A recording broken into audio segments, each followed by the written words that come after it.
Boa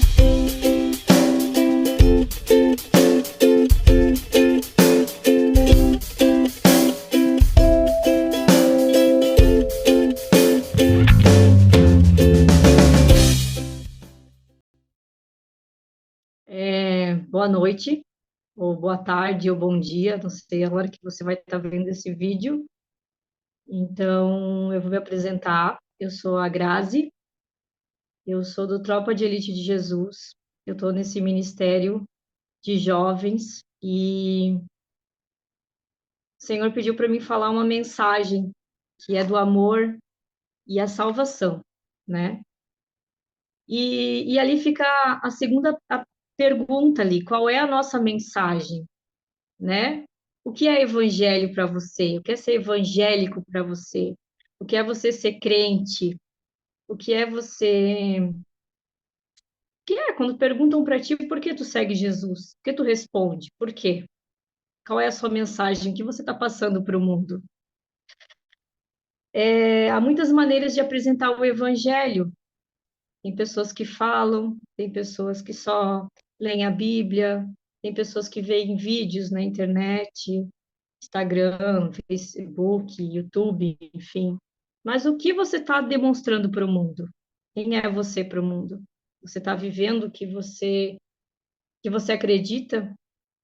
Eu vou passar o seguinte plano de salvação em 4 estágios, né? O primeiro ali é entender o amor de Deus. Entender o amor de Deus. Tá, Grazi, mas por que a maioria das pessoas não experimenta o amor de Deus? Por que que às vezes eu vou lá, falo de Jesus para elas, ou falo que Jesus te ama, ou falo que eu estou num lugar e as pessoas não querem saber de Deus? Então, o amor de Deus é o seguinte, porque Deus amou tanto o mundo que ele deu o seu filho unigênito para que todo que nele crê, isso significa fé, não pereça, mas que tenha vida eterna. Mas muitas pessoas vão dizer assim, mas por quê? Porque o plano de Deus é perfeito. Não sei se vocês lembram, mas lá em Gênesis 3, Adão e Eva pecaram, né? E eles foram destituídos da glória de Deus, mas eles, Deus, ele disse, João disse qual foi o que realmente Satanás roubou de Adão e Eva. Ele veio para apenas roubar, matar e destruir, né? E ele veio para tirar essa salvação da gente. Ele veio para tirar a gente do reino dele, de Deus, porque nós estávamos no Éden, nós estávamos no melhor do Deus. Nós estávamos conversando com Deus antes de virar o dia, o próprio Deus vinha conversar com eles. Então, Jesus falou assim, ó, eu vim para que tenham vida, porque nós éramos morte, a gente não tinha direito a essa vida, a gente não tinha direito a isso e que tenham em plenamente. Aí tu pergunta assim, mas Grazi, por que é esse tal de pecado, né? Porque tá falando de pecado, que Adão e Eva foram ali e eles erraram e tal, porque eles desobedeceram, reconheceram o pecado, porque todos somos pecadores. Gente, não existe de verdade assim, ó, não, eu não sou pecador. Não, não existe, né? Então, Romanos, ele diz assim, lá em Romanos ele diz assim, ó, pois todos pecaram e estão privados da glória de Deus. Então a gente tinha a glória de Deus, a gente vivia o melhor de Deus, né? E a consequência desse pecado, desse erro, foi a morte espiritual, porque o salário do pecado é a morte. Então estávamos todos mortos. Nós não estávamos mais vivos para Deus, nós não merecíamos mais estarmos com Deus. Mas o dom gratuito de Deus é a vida eterna. A gente não tinha mais isso. Mas daí, através de Jesus Cristo, que é o nosso Senhor, nós podemos ter acesso novamente a Ele. Tá, mas daí tu me pergunta, mas por quê? Porque ninguém consegue se salvar sozinho. Ninguém pode ir a Deus sozinho. E aí, lá em Efésios 2, no versículo 8 e 9, diz assim: Pois pela graça são salvos por meio da fé. O que que é a graça? Foi o que Cristo veio fazer por nós. É a graça, o que que é? É quando você não merece ter. Você é pecador e você não merece mais ter, mas pela graça você foi alcançada por Cristo. Mas tem um porém aí. Você tem que ter fé, você tem que acreditar que Jesus Cristo veio. Você tem que acreditar que o reino de Deus existe. E não é por obras, não é porque você é bonzinho, você dá sua cesta básica, você dá a roupa que você doa. Não! Não é para você glorificar você, é para você glorificar a Deus. Cristo é a nossa única esperança. Ele realmente, ele é a única esperança. Pode passar, daí, por favor. Cristo é a nossa única esperança. A gente não tinha mais esperança, a gente estava morto para Deus. Isso, de verdade, estava tentando explicar para os meus filhos aí, é muito sério, você não podia mais ter acesso ao Senhor. Isso foi cortado de nós, isso não existia mais para nós. Então, lá em Romanos, no capítulo 5, versículo 8, diz assim: Mas Deus demonstra o seu amor para conosco. Eu acho que está bem pequeno ali, tá? Então eu vou ler. Mas Deus demonstra o seu amor para conosco, em que nós, ainda pecadores, Cristo morreu por nós. Então, assim, aí tu me pergunta, por que Cristo morreu por nós e recebeu o nosso castigo? Aquela cruz, todo aquele sofrimento, todo aquele constrangimento, tudo era para nós, né? E aí ele disse: Não, mas é o seguinte, vocês, eu vou vir aqui, vai acontecer, mas Cristo é o seu único caminho. Não existe um outro caminho para voltar a Deus. Porque ele diz assim, João 14, 6, ele diz assim: Jesus respondeu: Eu sou o caminho, a verdade e a vida. Ninguém, nem pai, nem ninguém na terra, gente, ninguém, nem teu pastor, ninguém. Ninguém vem ao Pai senão por mim. Então, Cristo, ele pagou esse preço por você. Aí, ele veio, ele não pagou. As pessoas, às vezes, elas acham que Jesus veio para cá para pagar alguma coisa para o diabo, sabe? Não dá crédito para o diabo, não. Ele não veio pelo diabo, ele veio por você. Porque nós éramos escravos do diabo, a gente não tinha mais acesso a Deus. Então ele olhou realmente e falou: Olha, realmente eu vou amei aquele povo lá e vou descer lá por eles. Eu vou realmente dar o meu sangue por eles, eu vou realmente dar o meu corpo por eles. Eu vou ser o caminho que eles precisam seguir, eu vou ser a verdade que eles precisam viver, a única verdade. E eu vou ser a vida, porque eles estavam realmente mortos. Aí tu me pergunta, mas por que Cristo ressuscitou, né? Porque ele foi lá, morreu, ressuscitou. E lá, eu não sei se vocês repararam, né? Quem assistiu o vídeo, tem lá os soldados dizendo, por que tu não se salvas você mesmo, né? Se tu realmente veio para salvar todo mundo. Meio que quiseram zombar de Cristo, né? E aí Cristo disse assim, 1 Coríntios, desculpa, não foi Cristo, foi Paulo. Em 1 Coríntios 15, do 3 ao 6, diz assim, ó. Porque eu vos entreguei primariamente o que também recebi, que Cristo morreu pelos nossos pecados segundo as Escrituras. Ele foi sepultado e ressuscitou ao terceiro dia, segundo as Escrituras. Ele apareceu a Cefas e mais tarde aos 12. Depois disso, ele apareceu e mais de 500 irmãos de uma só vez, e a maioria dos quais ainda vive. Ele escreveu essa carta que na época realmente tinha alguns vivos, embora alguns já tenham adormecidos. Ele não usa mais o termo morte. Ele não diz assim, não, morreu. Para Lázaro, ele também não disse morreu. Para aquela menina que ressuscitou, ele também não disse que morreu. Mas eles estavam dormindo, eles ainda estavam esperando que Cristo vinha. Enfim, Cristo ressuscitou porque precisava se cumprir nas escrituras. Lá, o profeta Isaías, que é o profeta da salvação, ele mesmo disse que Jesus viria, que ele ia ser castigado, esmagado por nossos pecados, mas que ele ressuscitaria, né? Então, no Velho Testamento, você não vê tantas pessoas ressuscitando, né? Enfim, que eu me lembro, só tem lá o Elias, ou Eliseu, que é o filho da viúva lá, que ele vai socorrer, enfim, mas é o único. Mas, como é que eu vou te dizer assim? Ele teve que ressuscitar. Ele disse, viu, eu venci a morte por vocês. Vocês não vão ter a segunda morte, porque a morte do corpo, ele consegue ressuscitar. Agora, a morte da sua alma, essa não vai mais.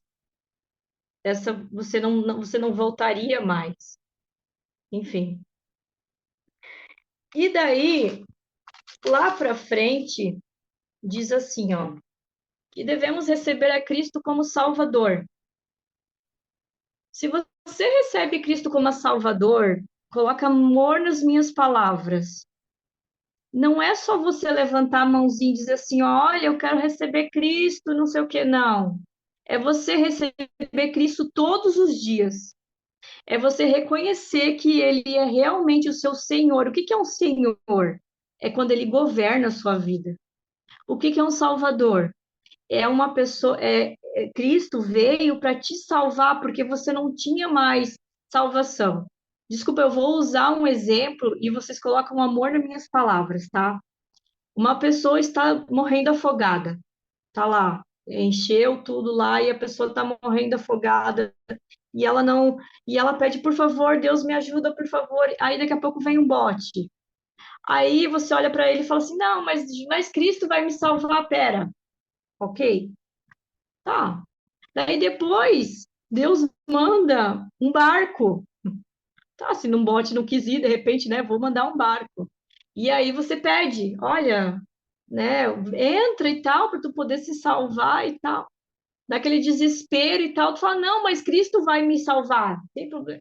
Mas Cristo, ele mandou o recurso de você ser usado para salvar outras pessoas. Você podia ser aquela pessoa que podia dar o bote para outras pessoas. Quando você reconheceu que ele tem o senhorio, é ele que governa a sua vida. E aí, é engraçado dizer isso. Daí, você reconhece, não, então eu acho que é de Deus mesmo. Não, mas eu vou tentar mais a terceira vez. Quem sabe agora passa um navio aqui, ó, sabe? Vai passar um navio aqui, agora eu vou me salvar. E não, não passa. Acabou a tua oportunidade. Não estou dizendo que Jesus vai dar três oportunidades, tá, gente? Pelo amor de Deus, é só uma parábola que eu fiz para ilustrar isso. E aí, você fala assim, aí você chega lá no céu e fala assim, não, eu quero receber Cristo e me tornar filho de Deus. Daí uma pessoa vai e te encontra com amor. Lá em João 1,12 diz assim, ó, contudo, aos que receberam e aos que creram em meu nome, em seu nome, deu-lhes a autoridade para se tornarem filhos de Deus. Você não é mais estrangeiro, você não é mais qualquer um, você não é mais um pagão. Na verdade, nós somos pagão, né? Você não é mais um pagão, você é filho, porque Cristo ele te adota, ele fala: não, a Daia vale a pena, a Grazi vale a pena, a Manu vale a pena, a Lara vale a pena. Não, ele vai ser meu filho, ele vai se tornar meu filho. Não, ninguém realmente vai tocar ele, porque ele é meu filho, eu vou adotar ele. E aí, tem uma coisa que ali, ó, você tem que convidar Jesus para entrar na sua vida. Deus ele te deu o livre-arbítrio. Lá que a gente falou lá em Gênesis 3, ele deu o livre-arbítrio, Deus deu o livre-arbítrio para Adão e Eva. Adão e Eva podiam comer de qualquer árvore. Eu estava ali, ó, um monte de árvore. E aí, por que que ele foi, né? Enfim. E aí, Deus te dá muitas oportunidades. Ele diz assim, ó, eis que estou à porta e bato. Mas quantas vezes ele já bateu na sua porta? Se alguém abrir, se alguém ouvir a minha voz e abrir a porta, eu entrarei e cearei com ele. e Ele comigo. Imagina, você tá lá, você já foi numa festa onde você não foi convidado, sabe? Tipo mulher pecadora lá. Você vai na festa que ninguém te convida, mas tu chega lá e ainda chega, fica lá nos pés de Jesus, fica no melhor. É isso que o Senhor fala contigo hoje. Não interessa a porta, é eu que estou na porta. Quantas vezes eu estive na porta pedindo para que você me aceitasse, para que você colocasse, me desse os seus problemas, tudo que você tem e você não fez. Aí tá. Daí tudo bem, você aceitou, só que você não andou com ele. Você não andou. Você aceitou lá uma vezinha, oh, aceito Jesus aqui, glória a Deus, aí beleza, acabou. Para os outros, mas para você, o seu íntimo, você aceita todo dia? Você Quando alguém bate na sua porta, eu lembro que quando a minha avó era muito católica, apostólica, gente. Meu Deus, Deus o livre se aparecesse alguém no portão e ela não desse um prato de comida, sabe? Porque tinha com ela que, tipo, podia ser Jesus vindo ali. E eu cresci com isso, sabe? Agora, toda vez que, enfim. E já pensou se fosse o Jesus pedindo um copo d'água para você? Ou Jesus vindo e falando assim: tu tem um litro de leite para mim? Ou qualquer outra coisa assim. Tu fala: não, não tenho, tá lá cheio. A torneira lá, né, cheia de garrafa de água geladinha lá. E você não dá. E aí, você perdeu a oportunidade. Então, eu quero enfatizar essa parte de quantas vezes ele já bateu a sua porta com a palavra, com alguém falando de Deus, às vezes com story lá, que às vezes tu passa lá falando de Jesus, que Jesus está voltando e não sei o quê, e tu fala, ah, todo dia minha mãe diz que está voltando, até agora não voltou? E aí? Sabe, o melhor desta parte ali de Apocalipse é assim, ó, eu entrarei e cearei com ele. Sabe o que é cear? É você sentar na mesa. Gente, é você ter o melhor dele. Não é você estar lá de festa de penetra, não. Para se esconder atrás de Cristo, não. É para você estar lá junto com os 12. Todo mundo, né? Creio eu que deve ser isso. Enfim, é para você ter o melhor. E ele comigo. E ele comigo. Essa parte também me chamou a atenção. Porque daí muitas vezes você fala assim: ah, eu conheço Deus. Ah, Jesus até virou emblema, né? Que agora todo mundo é gospel, todo mundo conhece Jesus. Ah, realmente você conhece? Realmente ele conhece você? Enfim, e ele senta com você na oração, ele senta com você aonde que você está no seu trabalho, na sua escola. As pessoas reconhecem Cristo em você. Olha, sabe o que é? Eu sou crente zero zero. Eu era assim. Eu morria de vergonha mesmo quando as pessoas diziam assim, não é crente. Morria da vergonha de dizer que eu era crente, gente. Era crente 007, daquela que só aparecia na igreja de domingo. Deus que me perdoe que é verdade. Mas tu não tem que ser assim. Tu tem que vivenciar ele. Tu tem que abrir o teu quarto, fechar a tua porta, pegar a tua Bíblia, o teu devocional, ou às vezes, quantas vezes eu não tenho nada para falar com Deus, às vezes só escutar mesmo, ou às vezes tu escutar um louvor, sabe? Todo dia eu coloco 1.000 graus de louvor aqui, as vizinhas até conhecem, porque você tá em contato com Deus. E ele comigo, ele te conhece? Você conhece a ele? É uma coisa de se pensar, né? A salvação é isso. Você vai dar o senhorio da sua vida para ele. Você vai falar assim: olha, Jesus, realmente eu sou pecador todo dia, 70 vezes 7 é pouco, né? Que a gente pensa assim: não, apontar o errinho dos outros é ótimo, né? Agora, e o teu erro? Consegue olhar o cisco no outro, mas não consegue olhar a tua trave, né? Você consegue sentar e conversar com o Senhor? É um jeito de conhecer. Por exemplo, vocês não me conhecem, só alguns me conhecem pessoalmente, né? Tá, mas quem é a Grazi? Tá, mas por que que ela tá falando a palavra? Por que que ela tá dando esse tema? Porque eu chorei, Eu comecei a ver aquelas crianças mortas lá no Rio Grande do Sul, não só no Rio Grande do Sul, porque está no Japão, está em um monte de lugar no mundo, gente. Quantas pessoas estão indo a óbito, a realmente a morte de verdade? E você não, você ainda tem uma escolha. Você ainda pode falar para alguém que é evangelho, ou você é só evangélico de ouvir falar. Enfim, eu gostaria de terminar essa palavra e eu gostaria que vocês abrissem, queria que vocês refletissem sobre isso, sabe? Porque às vezes a palavra, para mim, eu nunca gostei daquele evangelho algodão doce, sabe? Eu sempre gostei daquele evangelho que vai te dar um sustento, que vai fazer você pensar a semana inteira. Seja aquele evangelho pedagógico, que ensina mesmo. A música ali, ela fala tudo o que a gente está falando aqui, né? Pelo amor de Cristo a sua vida, não foi por merecimento, foi por amor. Se você preparou a sua ceia, você, por favor, pode parar. E o versículo da ceia é em João, no capítulo 6, 54 ao 58, que diz assim, ó, glória a Deus. Todo aquele que comer da minha carne e beber do meu sangue, eu o ressuscitarei no último dia, pois a minha carne é a verdadeira comida e o meu sangue é a verdadeira bebida. Aquele que come da minha carne e bebe do meu sangue permanece em mim e eu nele. Assim como o meu Pai que vive me enviou e eu envio por causa do Pai.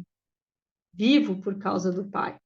Assim aquele que se alimenta de mim viverá por minha causa, porque este é o pão que desceu do céu, de modo algum comparável ao maná comido por vossos pais, que agora estão mortos. Porque aquele que comer deste pão viverá para sempre. Glória a Deus. Eu agradeço, Deus, por essa ceia, Pai. Eu agradeço, Senhor, por esta oportunidade, Senhor, porque todo dia tu nos dá uma oportunidade, Senhor. Obrigada, Senhor, por tu ter dado o melhor do Senhor para a vida de cada um nessas salas, Senhor. E cada um que vai ver esse gravado, Senhor. Obrigada, Senhor, porque tu vive para sempre, Senhor. Eu te louvo e te agradeço, Senhor. Pode cear. Enfim, glória a Deus. Obrigada pela palavra. Pode comer o pão físico, mas o pão da palavra do Senhor também. Ela seja um maná vivo na sua vida, viu? Ela seja o melhor de Deus na sua vida. Eu louvo e agradeço por este dia. Amém.